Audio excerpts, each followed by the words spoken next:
One pot ரெசிபீஸ்ல அடுத்து நம்ம பார்க்க போறது சாம்பார் சாதம். சாம்பார் சாதம் எங்க வீட்ல நான் எப்ப பண்ணாலுமே சூப்பர் ஹிட்டுங்க. ஏன்னா இது செய்யறது ரொம்ப ஈஸி. டேஸ்ட்டும் சும்மா பிரமாதமா இருக்கும். இதுக்கு காரா பூந்தி, அப்பளம் மட்டும் இருந்தா போதுங்க. பிரஷர் குக்கர்ல 1 கப் ரைஸ், 3/4 கப் பருப்பு சேர்த்துக்கோங்க.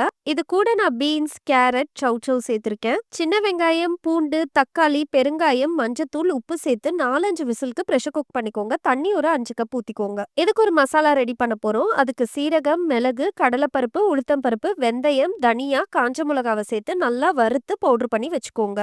இப்ப ரைஸ் பார்த்தீங்கன்னா, நல்லாவே வெந்து வந்துருச்சுங்க.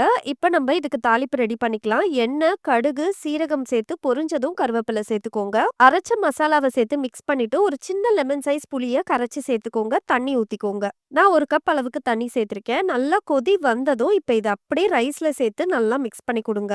இது டைம் ஆக ஆக கொஞ்சம் கெட்டியாகும். அதனால நீங்க இத உடனே ஹாட் பேக்ல மாத்தி வச்சுக்கோங்க. கடைசியா கொத்தமல்லி ஆட் பண்ணிட்டு, நெய்ல வறுத்த முந்திரி பருப்பையும் சேர்த்துட்டு மிக்ஸ் பண்ணி சர்வ் பண்ணுங்க. இந்த சம்மருக்கு பெஸ்ட்டா இருக்கும். என்ஜாய் பண்ணுங்க.